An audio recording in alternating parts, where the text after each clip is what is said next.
आज के शुभ कक्षा में सभी छात्र छात्राओं को बहुत बहुत धन्यवाद और अपने से बड़ों का चरण स्पर्श। आज मैं भूतकाल के अनुवाद सिखाने का प्रयास कर रहा हूँ। आपने लट लकार का अनुवाद सीख लिया, तीनों पुरुष का। अब हम लंग लकार, जिसको हम भूतकाल के नाम से जानते हैं। लंग लकार का मतलब होता है भूतकाल। According to English past tense. हमारे प्रिय छात्र छात्राओं, हम पास्ट टेंस यानी भूतकाल के वाक्य को पहचाने, जिस वाक्य क्रिया के अंत में ता था, ती थी, तो थे, ते थे इत्यादि रहता है, तो बड़ा आसानी से समझ लेते हैं कि यह जो वाक्य है भूतकाल का वाक्य है। वैसे वाक्यों का अनुवाद हम कैसे बनाएंगे? मैं आपका ध्यान श्याम पट की ओर आकृष्ट करना चाहूंगा। मैंने लिखा है श्याम पट पर कि लंग लकार का मतलब भूतकाल according to English past tense. प्रथम पुरुष में 3 वचन और 3 लिंग के करता है। स सा तत् नाम। स का मतलब वह पुल्लिंग, सा वह स्त्रीलिंग, तत् वह नपुंसकलिंग। तौ वे दोनों पुल्लिंग के लिए, ते वे दोनों स्त्रीलिंग के लिए, और ते वे दोनों नपुंसकलिंग के लिए। उसके बहुवचन में आते हैं तो ते माने वे लोग, वे सब पुल्लिंग के लिए, ता माने वे सब स्त्रीलिंग के लिए, और तानी माने वे सब नपुंसकलिंग के लिए। मैंने इसके पहले कई वीडियो में ये बात कही है कि ते का संस्कृत में 3 जगह रोल है, जो हमेशा वह आएगा। और मैंने ऐसा नियम बनाया है कि यदि आप 1 लकार का अनुवाद समझ गए तो सारा मैं 5-10 लकार का जो है इसी नियम पर मैं बताऊंगा, जिससे आपको सुविधाजनक होगी। जैसे समझने की बात है कि स तत् नाम के साथ अत लगता है। वो अत प्रत्यय क्या है? अत, अताम, अन। प्रथम पुरुष के 3 वचन। अत एक वचन, अताम द्विवचन, अन बहुवचन। मध्यम पुरुष के 1 वचन में अह, द्विवचन में अतम, और बहुवचन में, मध्यम पुरुष के 1 वचन में अह, द्विवचन में अतम, और बहुवचन में अत। उत्तम पुरुष में आएंगे तो 1 वचन में अम, द्विवचन में आव, और बहुवचन में आम। लंग लकार का एक नियम है कि जब हम अनुवाद बनाते हैं तो किसी भी धातु के साथ, ये नियम में, किसी भी धातु यानी क्रिया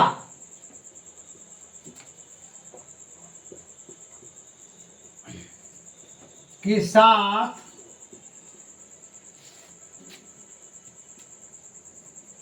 लंग लकार में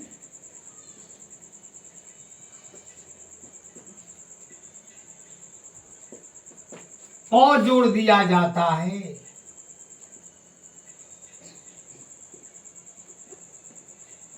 जोड़ दिया जाता है।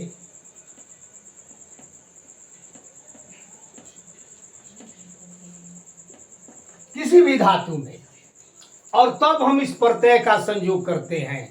पठ है तो अपठ लिख देंगे, लिख है तो अलिख।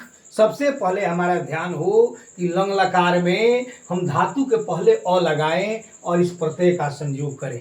अनुवाद के माध्यम से मैं बताना चाहूंगा, जैसे वह जाता है, सह अगच्छत, गम धातु है और गम बराबर गच्छ, गच्छ में अ लग गया अगच्छ, और ये अत हो गया अगच्छत।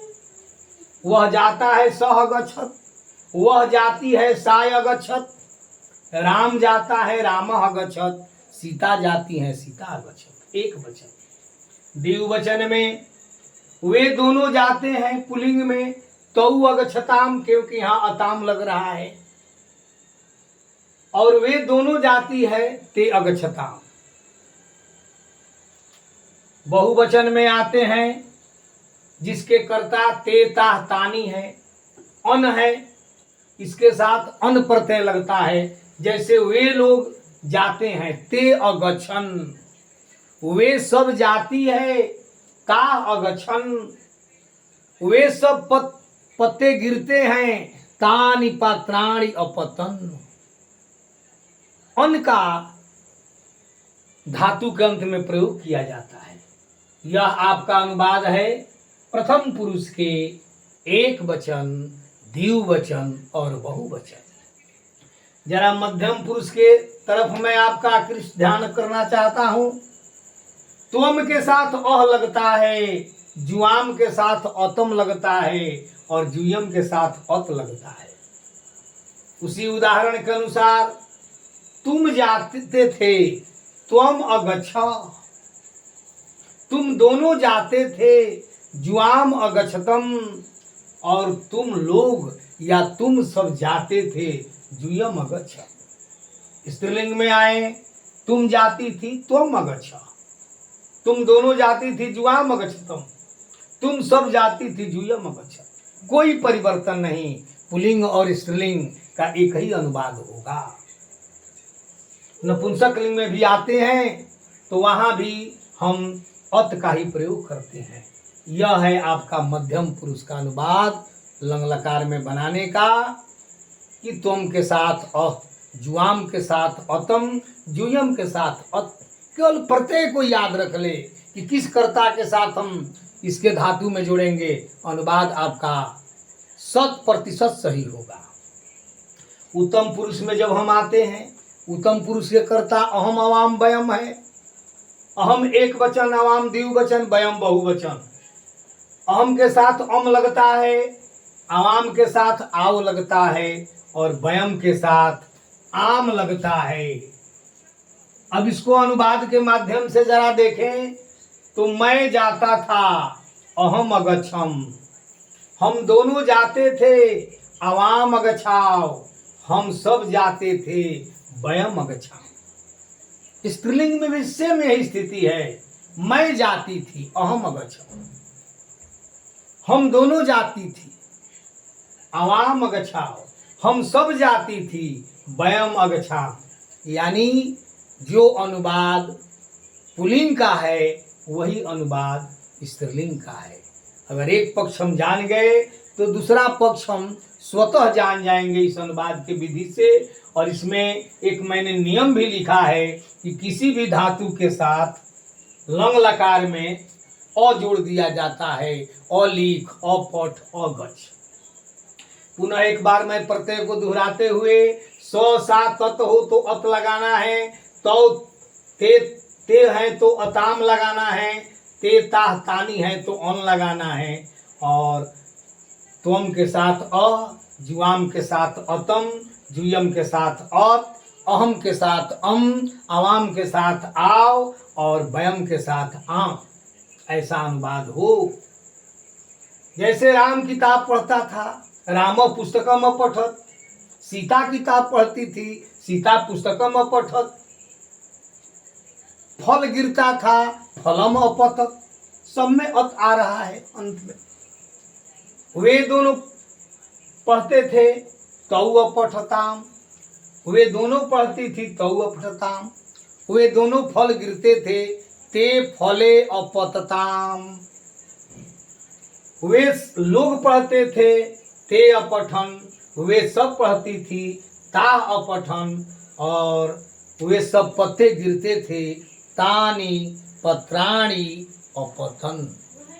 यही आपका अनुवाद है। बहुत सरल तरीका है। और मैं चाहूँगा कि अगले वीडियो में आपको लिट लकार का अनुवाद भविष्यत काल का, उसके बाद लोट लकार आज्ञा, और उसके बाद विधिलिंग 5 लकार का अगर अनुवाद आप जान जाते हैं तो संस्कृत में आप बहुत कुछ जान जाएंगे। इसके अलावे मेरे पास बहुत कुछ व्याकरण की चीज़ें हैं जो मैं देना चाहता हूँ इस चैनल के माध्यम से, और ये मेरा संकल्प शुरू से ही रहा है कि मैं संस्कृत विद्या लेकर आया हूँ और मैं आप लोगों को संस्कृत विद्या में भरपूर सेवा करूँगा। इन्हीं शब्दों के साथ मैं आज लंग लकार का अनुवाद समाप्त कर रहा हूँ। जय हिंद, जय भारत।